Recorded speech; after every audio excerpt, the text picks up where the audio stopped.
the session. So I'd like to welcome Andrew Hutchison for our session today. And Andrew has his AmMed, and he has 16 years of experience with middle school and high school teaching experience. And he's also currently a learning specialist at Classcraft. I used to have a list, so I have to really consciously Classcraft, where he advocates for and motivates education professionals and learners of all ages. I'm motivated already, but motivating to pursue meaningful and free lives through the power of engaging education. So Andrew's conducted many professional development trainings, and he has written AP Physics curriculum for the National Math and Science Initiative, and he is the 2018 Teacher of the Year for Flager County Public Schools. He holds a Master's of Education degree specializing in physical sciences educations for grade 7 to 12. And he lives in sunny Palm Coast, Florida with his wife and dog.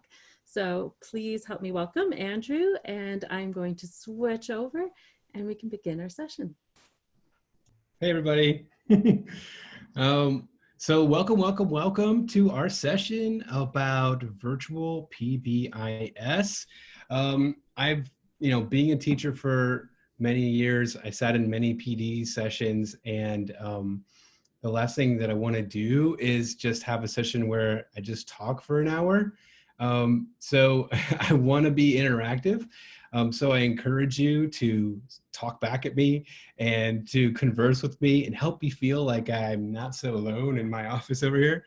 One thing I really want to do is, I think all of us are education professionals, so we're all coming to the playing ground here. Like, I'm not necessarily the expert. We don't really have experts in remote learning. It just doesn't exist yet. We're all kind of on an even playing ground in that respect. So I'm going to share some things that we've put together and studied here at Classcraft, and that we've seen folks doing that have been successful, and share some research that goes along with that to back it up. So hopefully you come away with some good resources. But at the same time, I really want your voice to be heard and us to have a chance to be able to converse, because I know that I can learn just as much from you as you can learn from me, and I want to do so. So if I walk away from this next hour not knowing any new things than I know right now, I'm going to be very sad. So, so just talk back at me and let's have a good time. To start off, as a teacher, I always wanted to kind of pre-test and see where my kids were, so that I don't end up just starting like, okay, so you all know what school-wide PBIS is, so let's go. Or maybe you do know what it is, so I don't want to talk up here, I don't want to talk down here, so everyone's like this. So let's do a little bit of playing here. So what I'm going to do is I'm going to share my screen, and I'm going to share this screen first. Share screen. Pick the right one. That one. Share. Boop. All right. Talk to me, people. Can everybody see the screen? Yes. Yeah. Yep. Thank you so much. I appreciate the words. That's awesome. Okay. So what we're seeing right now is this is a platform called Classcraft, and I work for Classcraft. This is not a sales pitch for Classcraft, by the way. I'm not a salesperson. I'm a teacher. I'm just doing what I know. So I'm using this platform because I know it very well and because I think it's fun. So, and I want this session to be fun for us. So what we find here is this is a quest inside Classcraft.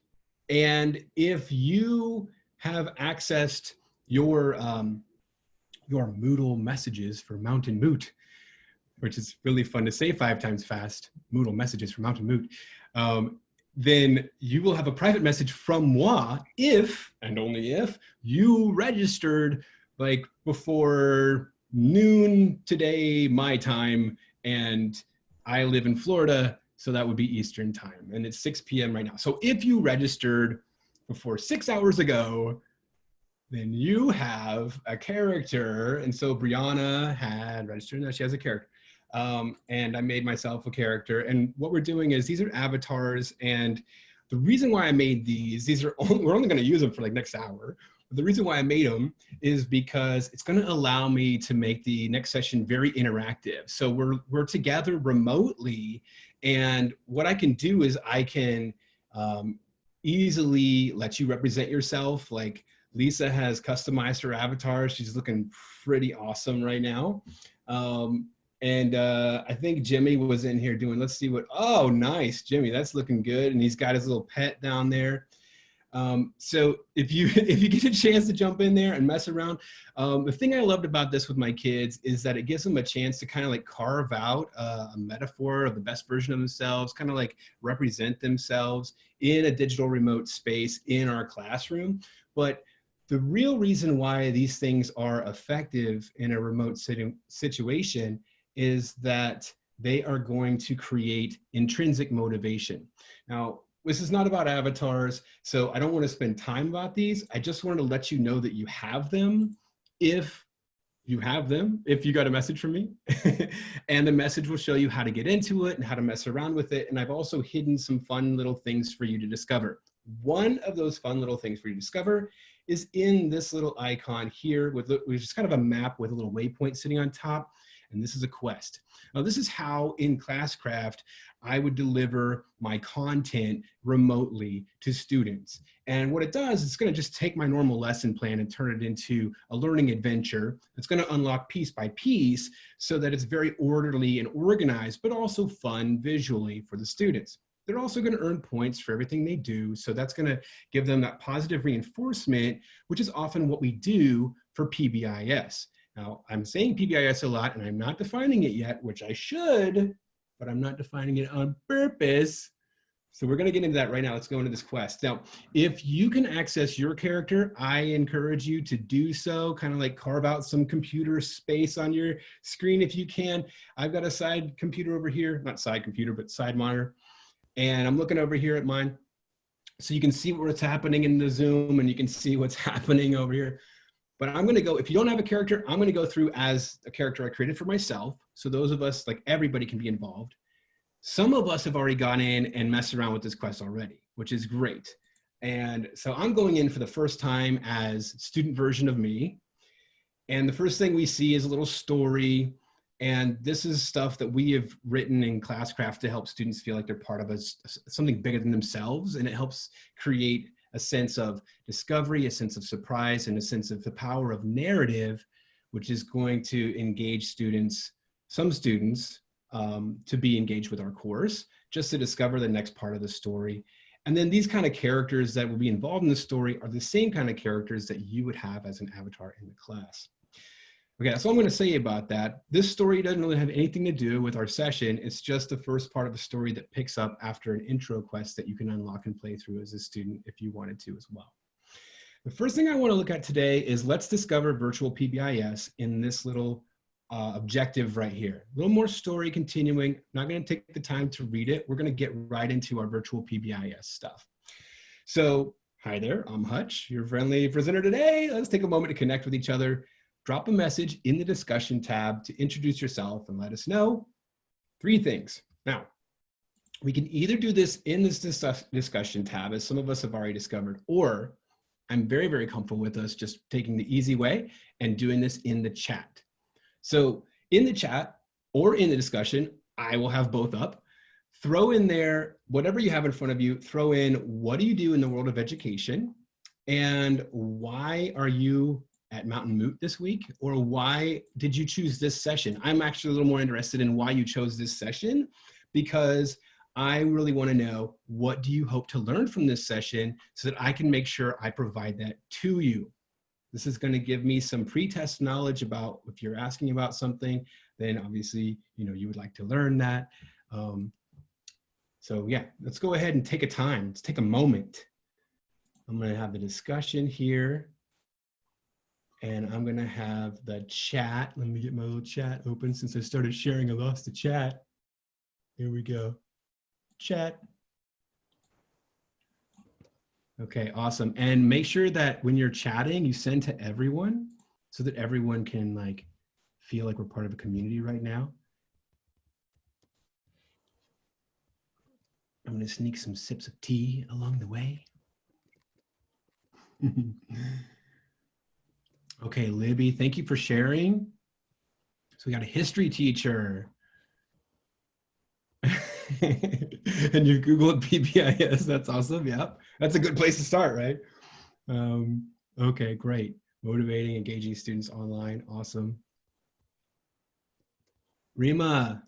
Hey, okay, so Rima is coming from a position where they already use PBIS school-wide and would probably like, Rima, are you looking for you would like to be able to see how to apply that school-wide PBIS to a virtual context? Is that where we'd like to go with that? Emily, kindergarten, Mountain Moot. Awesome, Rima. Okay, yes, we're definitely gonna do that. Okay, MBI, PBS, MBI for 6 years, and we have had so much success with it. That's awesome. That's awesome. Okay. Okay, not familiar with PBS, looking for ways to keep staff engaged and mentor training. Great, awesome. Madeline. And then what I would do if we're in just a model for you, some teaching strategies in a remote context, what I would do for folks who are participating, for students who are participating, as you're sharing your voice in class, I would actually go to your avatar and let's find Madeline. Oh, Madeline must have just joined us. Madeline, you didn't register. No problem, that's fine. And let's find Jimmy, right? So Jimmy, I know I got Jimmy. So Jimmy, and then right now, like if I'm posing as a student, so I can't give Jimmy any points. But as a teacher, I could just click here and give him points. And I'll do that as soon as I go back to being teacher Hutch. And that's what you would do, just like encourage students to participate in the chat. Everybody that's participating, whether they're offering a right answer or a wrong answer, what I'm interested in is participation. I'm interested in trying. I'm actually going to be really excited about a student offering a wrong answer because they're going to be at least courageous enough to step out there and give it a try. And you know, and obviously we're not going to just let them think the wrong thing, but we want to encourage, and I'll be giving points to kids into their avatar to encourage them just to participate. So Linda, 100 XP, thank you for sharing. I love that. Motivating students is most important. Yeah, because if you're not into something, then it's really hard to learn it. It's really hard to want to know it if you're not motivated at all, at least in the tiniest bit. Okay, so we've got a great, thank you, Jordan. So we've got a great community here of folks who are brand new to PBIS. We've got folks who are very experienced with PBIS and with school-wide PBIS. And then it seems like we're just going to catch everybody up to that same plane. And then we're going to take it to the next level and talk about how we go virtual and how that's going to work out. So let's dive into it together. All right, so I'm going back to my quest and let's see what the next thing to discover here is. So continue. We're going to learn about virtual PBIS, motivating students in a remote setting. We've already, heard who I am, and we've had the opportunity to have discussion. And by the way, I really want you to be able to connect with each other. So if you want to use this space to connect with each other, I'll leave this whole class up and available and everything for at least the next week. And you can still come in here and share resources with each other in the discussion thread. Okay, so let's go on to task complete, and I'll unlock the next part of the quest. The fastest way down. Kids are kids. In the assignment tab above, answer, have you ever seen this dance before? And what's the name of this dance? Bonus points if you can say where this dance originally came from. And so if you are logged in here and you want to participate in here, go ahead and click on this A+ assignment tab and type in the name of the dance and where that thing came from. And then click submit down here at the bottom. Boom. And just say, yeah, I definitely want to submit. Oh, my character got some points for doing that. And so hooray, I've reached level 2, level 12, Kalukle. I'm going to exit that screen. And so go ahead and do that. If you aren't in here, we don't want you to miss out. So drop it in the chat. Emily, good job. 100 XP for you, Emily. Lindsay, great work. 100 XP. And we're getting bonus XP. Lindsay, 50 bonus XP for Fortnite. Emily, the same thing to you. Yes, this comes from Fortnite. So yeah, has everybody seen kids doing this dance before? Yes. Yeah. So if you teach in in elementary or middle school, and even high schoolers are doing this thing. So this comes from a game. This comes from a game called Fortnite, and we're going to look at that like more later. I'm still in pre-test mode right now, but I just wanted to put this in your mind, in the back of your mind, so I can refer to it in a little bit. Alrighty then. Now we've submitted that assignment. Let's move forward to Trouble on the Lake. Okay, we get a little more story. Now this is what I want to look at here in Trouble on the Lake. Let's answer these two questions together. Number one, based on this graph below, sorry graph, like people who don't like graphs, but I was a science teacher for 16 years and you can't take the graphs out of me. But I do love how concise graphs can be. Let me see if I can zoom in on this for you if you don't have the class graph screen up. The question I have is, based on what you see here, the orange line is video games, the red line is music industry, and the blue line is the film industry. Okay, and on the y-axis, this is revenue in billions of US dollars. This is the worldwide revenue of each of these three industries with tracking the years on the x-axis. Okay, so it's a worldwide revenue of each of these three industries over time. Now, what we see with the orange line is we see that this revenue is like increasing, and that's for video games. It's getting crazy amounts of revenue.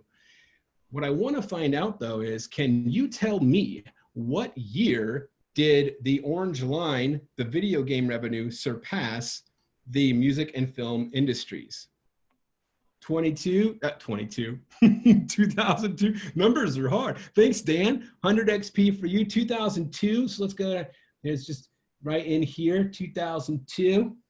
That's maybe. We have to be able to zoom in on the graph a little more to really be able to. Who agrees with Dan? Does anybody else want to say a different year? 2002 and a half.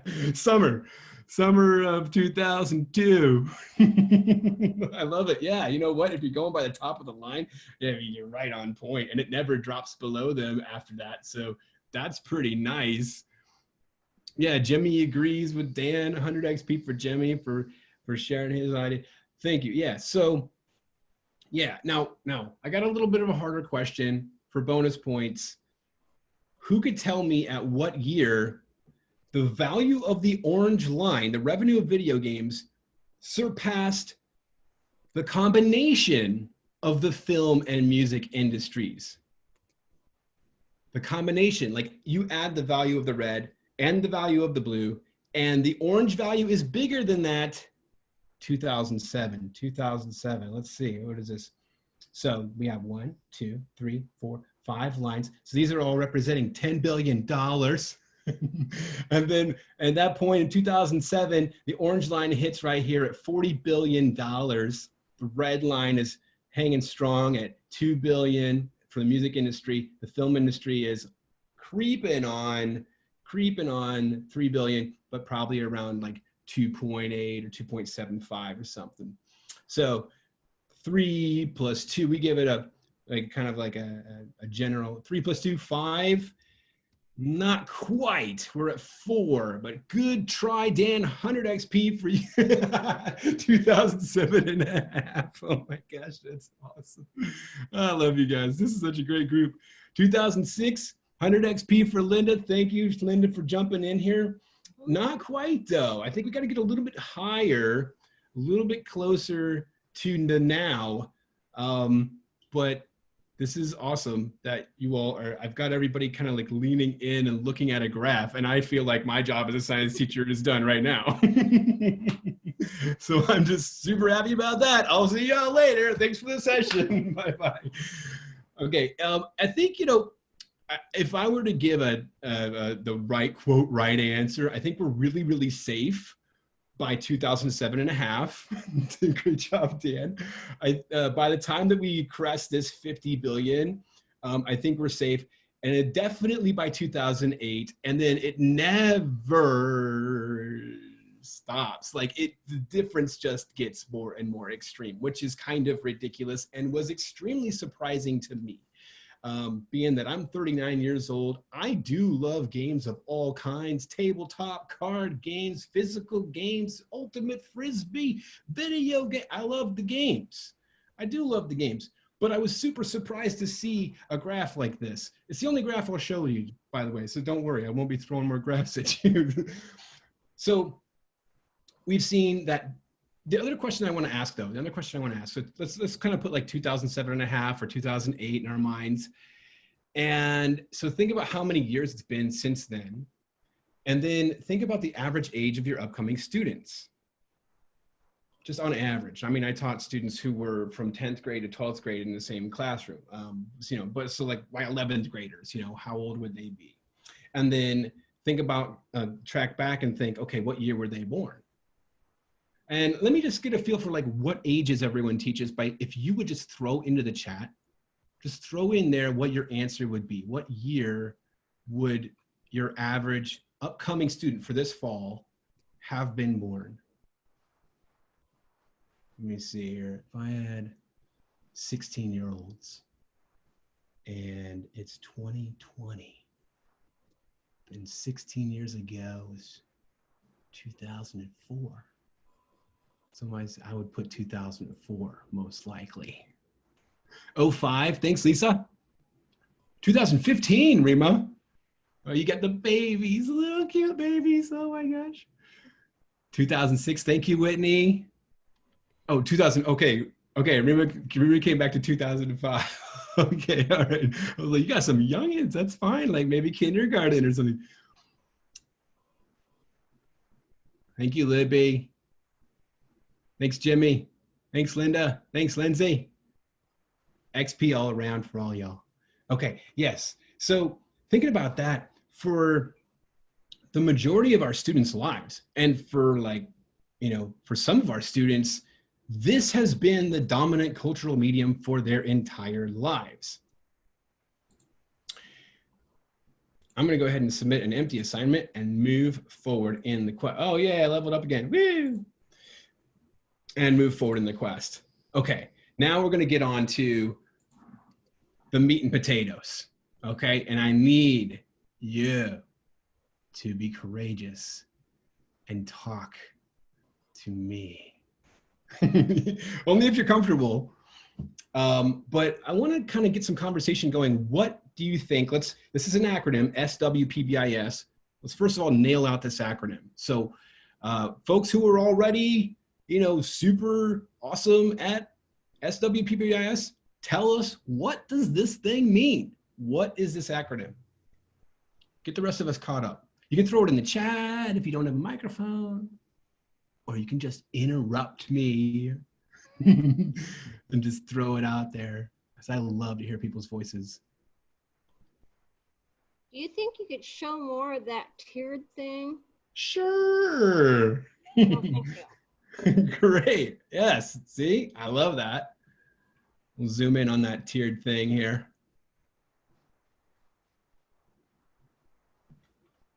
Whitney, school-wide positive behavior intervention support. Oh, If wow. you, what? I said it was really good. Yes, that's awesome. Lisa agrees. If you agree, throw in a little yep in that chat. Thanks, Emily. Thanks, Linda, Mike, Jordan. You know what? I'm going to throw in a yep as well, because I also agree. Yes, so that's what school-wide PBIS stands for, SWPBIS, school-wide positive behavior intervention and supports. When I get it wrong, I'll say intervention systems, but that's not it. So you can actually say PBIS system and you're not misspeaking. All right, so this is one of the slides from my little presentation. What I want to do now, based on where we all are beginning, I want to launch into just a short presentation just to get us up to the same place as quickly as possible. And then I want to do a little formative review with you. And I want to talk to you about, let you all converse and let us all converse about ideas and things that we have, things you like that I said, things you don't like that I said, things that you think will work if they go this way or that way. Let's just share, because we need each other right now. The other thing, oh yeah, I already did this. Okay, I'm gonna submit, and then, oh yeah, I leveled up again, huzzah. Unlocking cool gear, awesome. And then we're at the end of the quest. Hooray, hooray, we have ended our questing for today. Awesome, great. So I'm going to stop sharing this screen, and I'm going to start sharing my teacher screen now with my teacher presentation. And here we go. Sharing of the screens is carrying. All right, there we go. Rightio then. You're going to recognize some of these slides because I threw them in as pictures into the quest.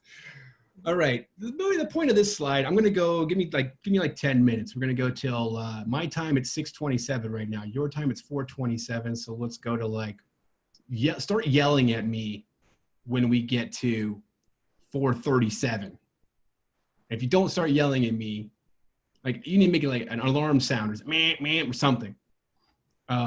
Because I'm a teacher, I'll just talk. So, but we do need to get everybody on the same page. So here we go.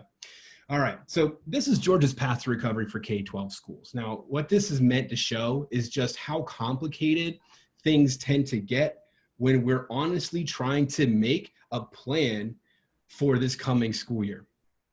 And, we don't need to break this down. It's just an example. I'm sure we all have our own examples from our own states and from our own districts. One thing we saw in the spring was, as many of us have already mentioned, is that motivation and student participation is the big issue we're running into in remote learning. So we see, news articles like this all the time. As school moves online, many students stay logged out. Teachers at some schools across the country report that fewer than half of their students are participating in online learning. So how do we solve this motivation crisis? How do we get students motivated and excited to participate in our class when they don't have to physically be in a brick and mortar building? Well, I want to take a quick moment to make a case for games. And not just because I love games, but because there's a lot of really great research behind the phenomenon of human play. And one thing that we find when we're looking at trying to do positive behavior interventions and supports is the more that we can make the system about the students, where it involves the students and they take an active role, instead of it being a system from adults down on top of them, another thing that they have told to them from adults, if you do this, we'll give you some bucks. Instead of that, if we can make it so that they get to play a role and get to play a part, they're going to feel ownership, and they're going to feel some cool things, some cool needs that are going to be fulfilled by that. And that's going to help them have an intrinsic motivation to participate. And that's what games are really good at doing. It's probably why games, as they've developed into being, as the technology has caught up with making games more ubiquitous in a video sense, it's probably why that industry has overtaken film and music. I mean, it's not that games are necessarily better than film or better than music, but they're more participative and they fulfill some real emotional needs in us human beings that film and music as passive media cannot do. So let's take a look at that.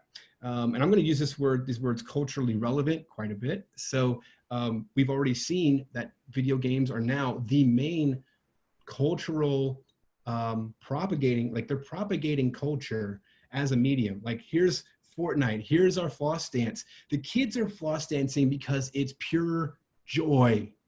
They're not floss dancing to get points in a game. They're not floss dancing to get anything from anyone. They're not getting school bucks for doing it. They're probably getting in trouble for doing it, but they're doing it because they love it, because it's joyful and fun. And it came from this video game. It's the same reason why I would put on my socks and try to moonwalk in my mom's kitchen as a little kid. I was watching Michael Jackson and I thought what he was doing was cool. And we wanted to emulate that.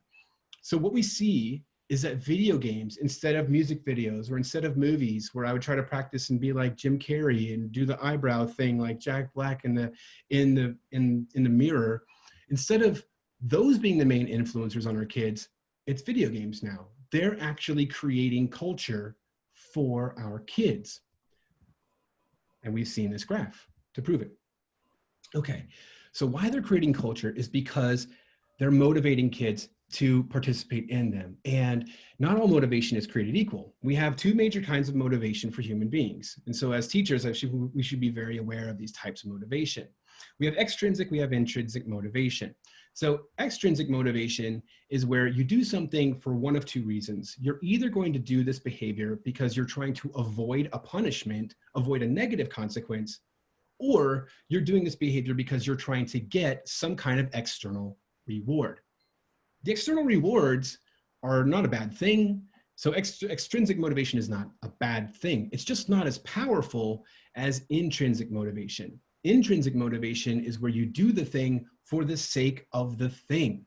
You do the thing because it's pure joy. You do the thing because it fulfills some kind of needs in you, and therefore it continues to be something you want to do.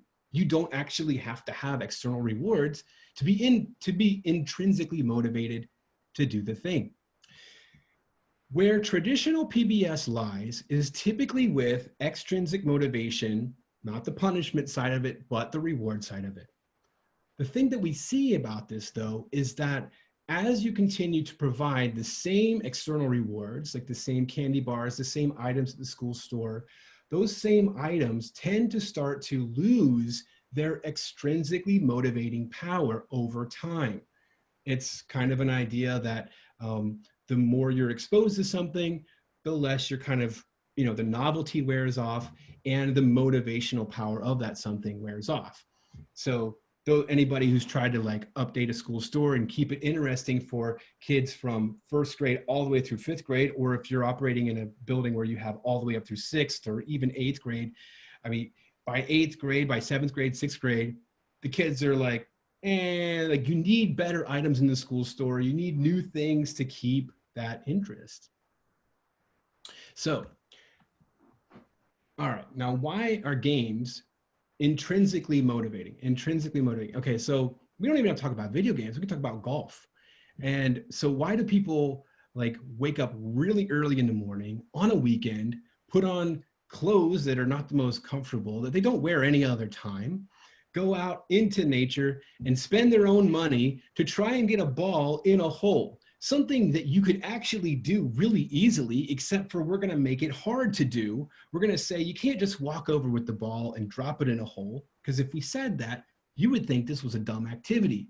We're going to make it an interesting activity by making it challenging. You have to use a stick with a little thing on the end, and you have to smack the ball, and then you have to use different sticks, and you have to get the ball into the hole without ever touching the ball and all that. The rules actually make the game more motivating, and the challenge and the sense of growth as you get better and better over time is what becomes super motivating to human beings. So what are we talking about? What is this? Where is motivation coming from? We're going to look at something called self-determination theory. And self-determination theory is the leading psychological theory behind motivation. So something is going to be internally motivating, intrinsically motivating, if it fulfills these needs or a combination of them.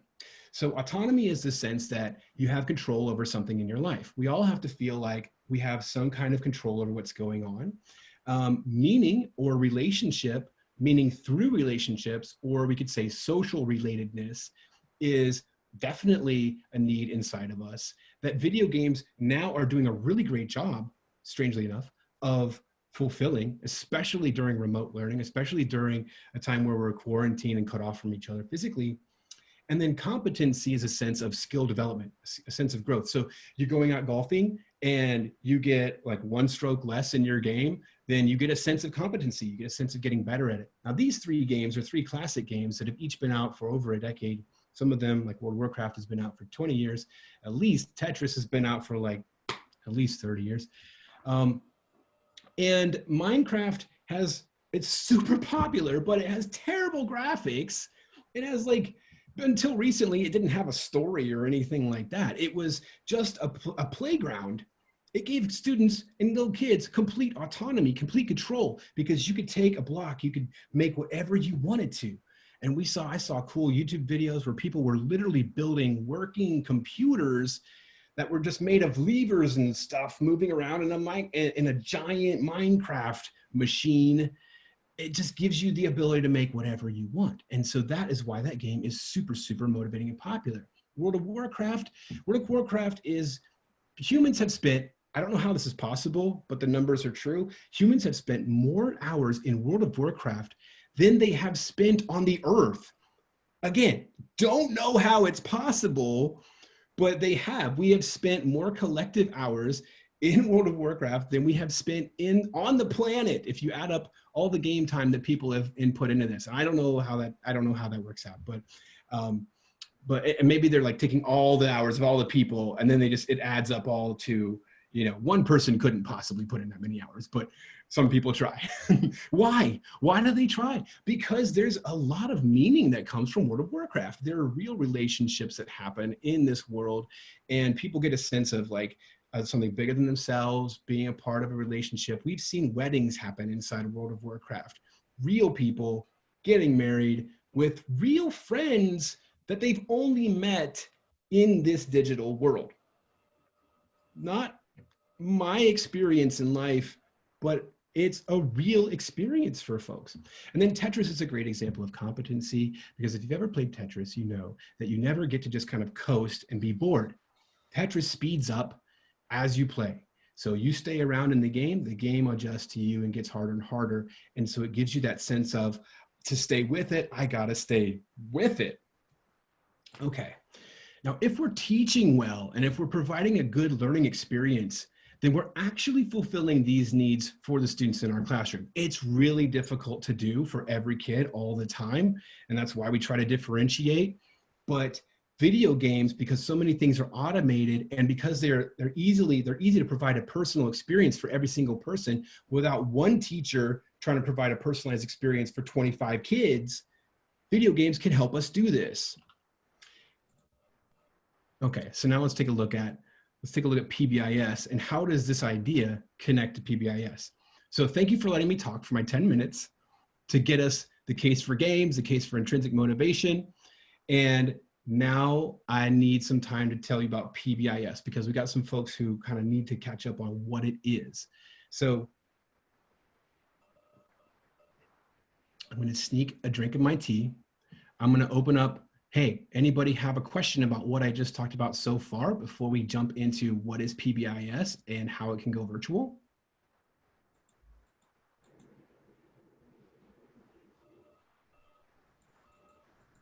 Giving that wait time.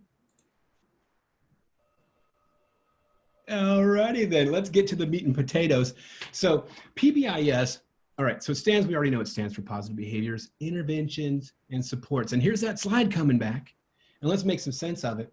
So PBIS is an MTSS. It is a type of MTSS. Now, MTSS stands for multi-tiered support system, okay? So what it means is that there are tiers to this, and here's 3 tiers in this pyramid. It means that we're going to provide supports to students. If they need more supports, we're going to provide those. That's all that it means. PBIS is a form of that where we're looking at modeling and teaching positive behavior, and we're reinforcing positive behavior. And it's important to keep in mind that, the reason for PBIS is that humans don't come into the world knowing how to behave. We don't come into the world with social norms programmed in us, so we have to be taught those. So one big thing we do as teachers is we actually teach students how to behave. There's a famous quote from one of the former presidents of the National PBIS, National Convention, and he said, and you've probably heard it before if you're a PBIS guru, you've heard that, like, if a student doesn't know how to ride a bike, we teach them. If a student doesn't know how to do math, we teach them. And he gives a couple more examples. But if a student doesn't know how to behave, do we teach them or do we punish them? What do we do? So students need to be taught what are good behaviors. And in a school-wide system, students need to be taught consistently across every classroom. From every adult in that situation, they need to be getting the same message for this to be the most effective as possible. And it needs to be happening in a virtual situation as well when we move into virtual remote learning. All right, with that idea in mind, let's break down the pyramid for those of us who are brand new to this. So tier one is universal prevention. So tier one is going to have every single student in the school in tier one. If you're at that school, you're a tier one kid. Tier two is targeted prevention. Tier two is going to have some of our kids. These are going to be maybe about 15% on average in a school of the students would fall into tier two. These are going to be students that often need more adult attention. They need more individualized attention, but not one-to-one. They don't need one adult with them at all times. They need like maybe a small group where like adults will come in and pull a small group aside during a class period or something, or during a point in the day to go do extra, like get some extra attention on, let's get this homework done together. Let's all help each other on this. That's the kind of stuff they need. Tier two is really hard to identify those kids because usually they're not flat out failing and usually they're not the ones at the top of the bar getting all the referrals. So it's really hard to find what are those kids that should go there.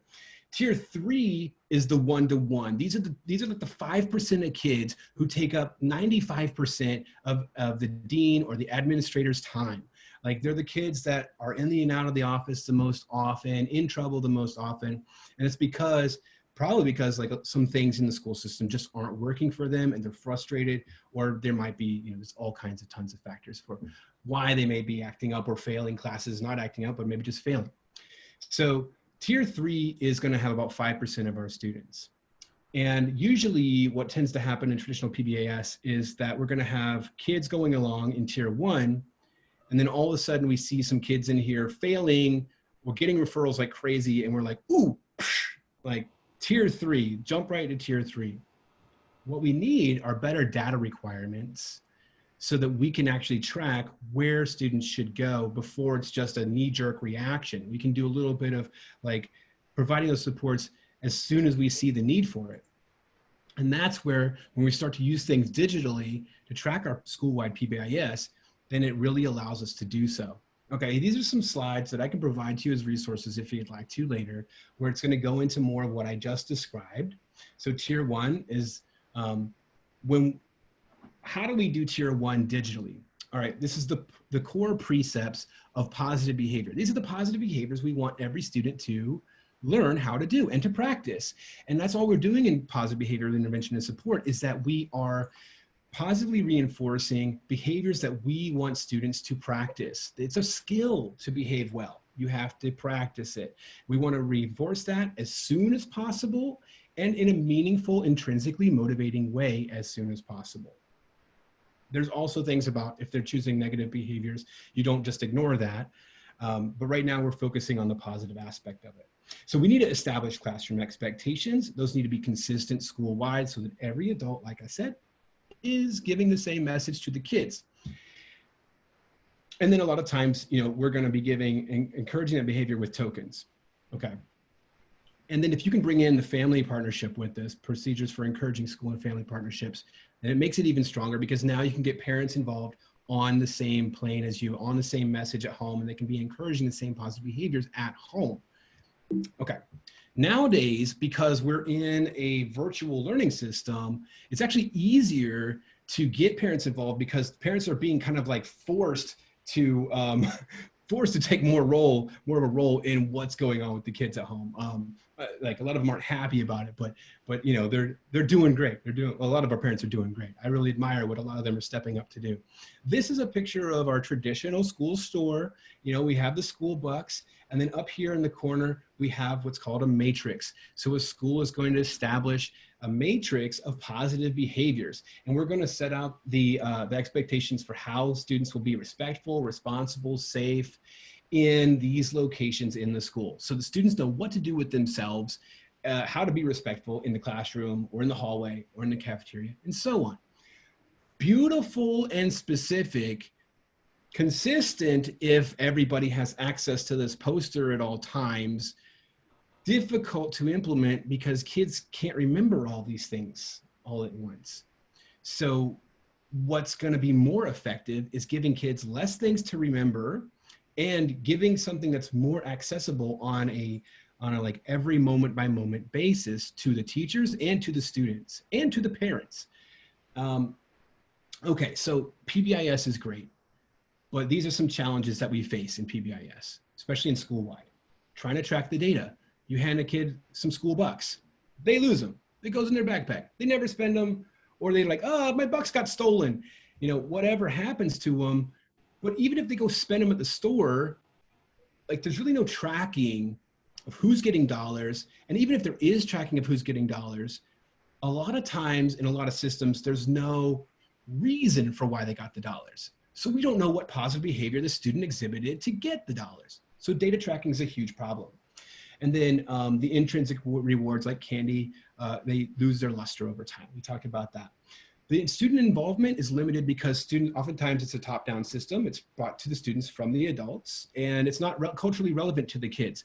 Like kids don't have jobs. Like the little kids, the middle school kids, the elementary kids, some of our high schoolers do have jobs, but they don't like their job. They don't want to go to their job. It's not something that's motivating to them. The only reason why they do it is to get money. And we're using a money system a lot of times, which is not relevant to students. We're paying them, which is cool for adults, but that's not something that's going to really light up a kid. And then that store is not possible in a remote setting. We all know that.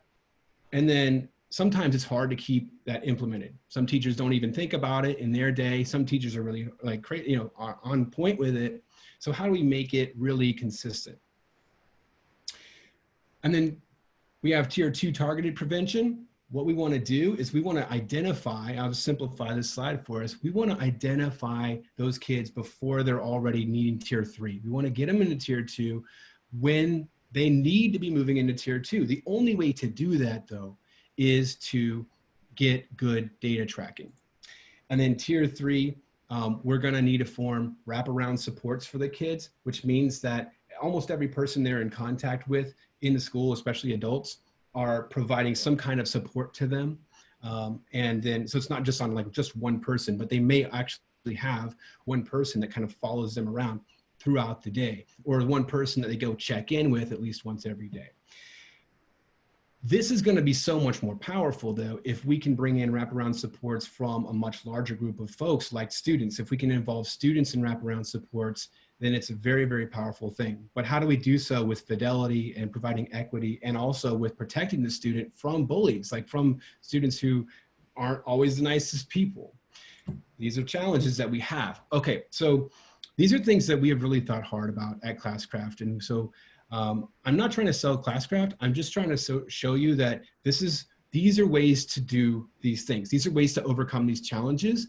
And we've built our program to do that. We've put a lot of work into it this last 6 months to try and make it so that it does have district-wide, school-wide functionality.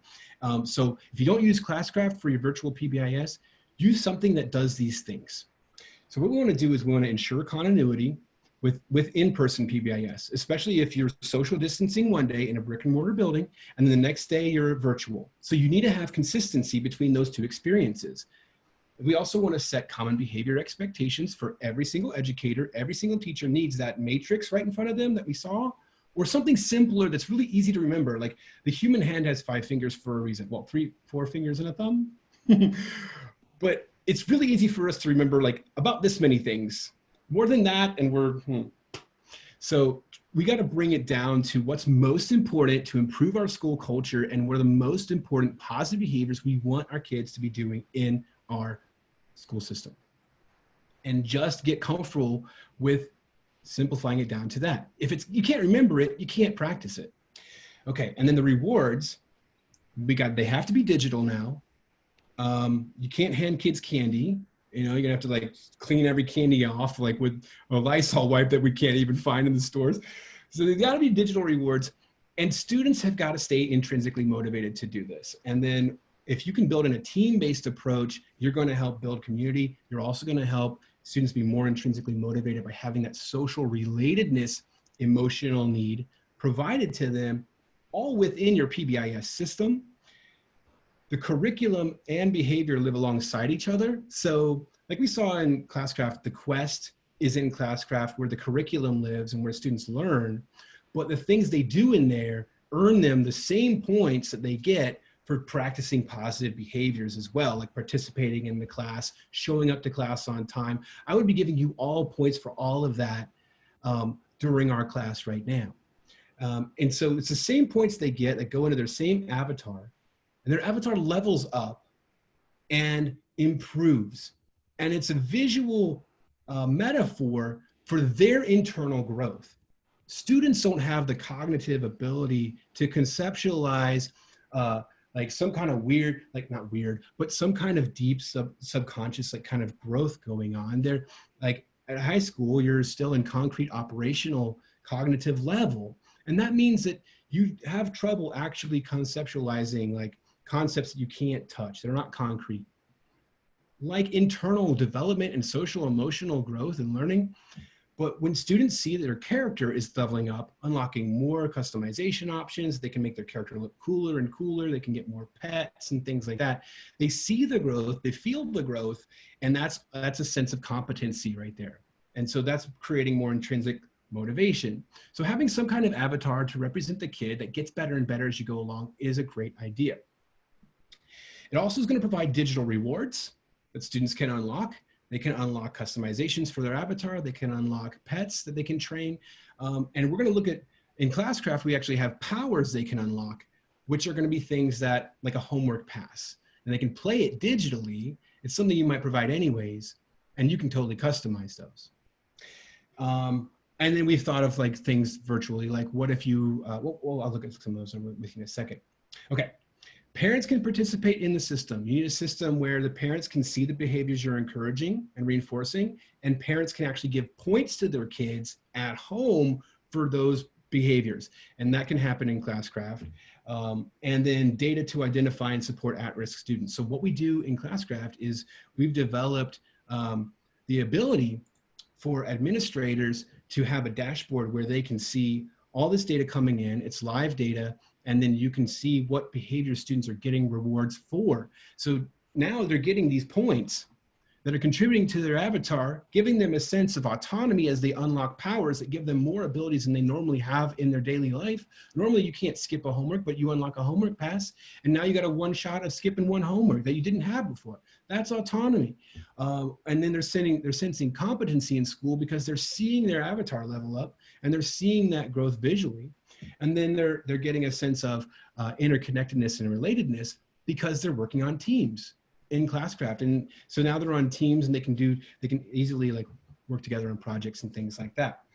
These are some ideas that we have for remote learning, some things you might want to build into your virtual PBIS system school-wide. Again, it's just 5 here. We have more if you would like them. I can share them with you. We have a remote learning guide, and I have a link down here if you'd like to write that down, bit.ly/cc-remote. And so like participating in online discussions, I would have been clicking this and giving 75 XP to all of us who are talking in the chat, being on time for a video lesson. Everybody is here on time. I would have just started class with that. A nice positive way to start off class. And then, you know, other things that we see them being able to do in a remote setting, or social distancing, respecting other school property or hygiene supplies, or letting an adult know if you feel sick, staying that 6 feet apart, which is, I don't know how that's going to happen, but hey, if you're doing it, let's give you lots of points for it. You know, if you're trying, let's go. And practicing that quality hand hygiene, keeping your area clean or disinfected. These are things you want to immediately positively reinforce so that students feel a glow inside and they feel an intrinsic motivation to do that in the future. We have a question in the chat. A question. Oh, my chat is like closed, so I need that question. And thank you, Solange. Yeah, I sent a couple of other quick messages in there as well. Ooh, here we go. I got my chat back up. Okay, can students use this on their phone? Yes, Linda, yes they can. We have a free app and students can access their characters on their phone. And as a teacher, I used it on my phone all the time because I didn't want to sit at my computer but I wanted to give out points while I was walking around the room. Or if I was in the hallway or something, Now that we're at home, if we're working from home, then it's easier. You can just use your computer. But yeah, there's an app. Teachers, parents, and students can all use the app. And students can even go through quests on the app, which is pretty cool. Like, they could be just learning. I call it binge learning. They're like, instead of binge watching, they're just binge learning your content by going through these quests. Oh yeah. Oh, we are. Oh, you know what? I thought we were going till 7. So yeah, let's just pause here and let's just open it up. This is having so much fun. Are there school or district level reports? Yes, check it out. Let's go forward a couple slides here. Bam, bam. Okay, so this is a picture of a school dashboard. Districts have a dashboard as well. And so what you're going to see is you can look at every single student and you can look at what they're getting experience points from the teachers for and how many times they've been given this. So right now, Alex Walker has been given experience points for being positive and hardworking 4 times over this time interval. And you can change the time interval to be as short or as long as you want. So you can celebrate students weekly if you want to. You could see that if a teacher has to give a student like a negative kind of thing, if they make a poor consequence, that is also possible in classcraft. Their character can lose health points. So they don't lose a sense of competency because you never take their experience points away, but you can take their health points from their character, which they can regain. And so that symbolizes like, this is a consequence. It's not as extreme as a referral, but it's a way for us to provide you some course correction as you need it. And it gives teachers this extra tool in their tool belt so they don't have to go right to referral. They can go right to, oh, I'm going to dock you some health points because that wasn't a great choice. Students instantly understand that as well because it's a natural consequence in pretty much every game. So yes, there are. And then what we've done is we've added tier 2 and tier 3 support to the dashboard. And this is brand new. This just came out like this week or next week to be public, where at the school or district level, you can establish goals that you want to work on for a certain time period. And you can actually assign tier 3 behaviors to specific students. So they have different behaviors that pop up for them when you're going to give them points and encourage things than maybe other students have. We also have a little privacy thing too. So it's really cool. So like if a teacher's using this like on screen to give points out, they'll actually have like a little slider that hides the tier 2 and tier 3 behaviors so that they can pop up their screen, give points real quick and go away without exposing, these interventions that you're providing to specific students who need them. The app is free. Yes, I use it on my iPad, Jordan, in the class. And then I use it on my phone when I walk around in the hallways. Any other questions, everybody? We've got some research backing up some cool stuff like 85% less referrals after implementing Classcraft in a school-wide PBIS format. And we just got another school that tracked their stuff from 2019 to 2020. And they were so excited. They shared their data with us as well. We saw like a 91% less referrals there. But of course, they were out of school for like the last, 25% of the school year. But it's still a significant drop, which is really cool.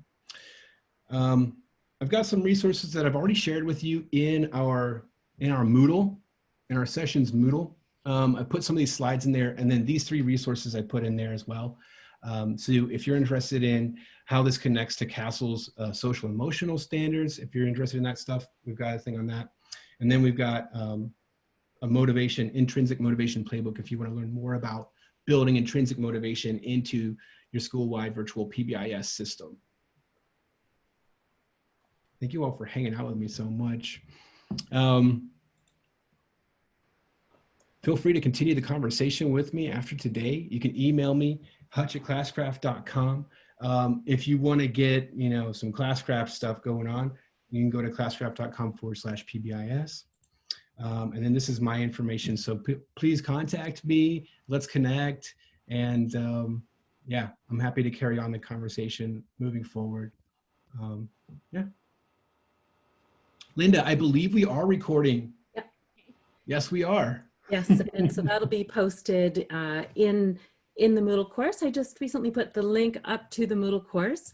So you can go back there, you can access the evaluation. There's the digest for the gathering your hours for your professional learning as well, and all of these resources. So I was busy clicking around in there and checking them out. So thank you so much for sharing so many fantastic resources in your Moodle course. That's been great. Awesome. Oh, you're so welcome. And thank you all for coming by and hanging out with me.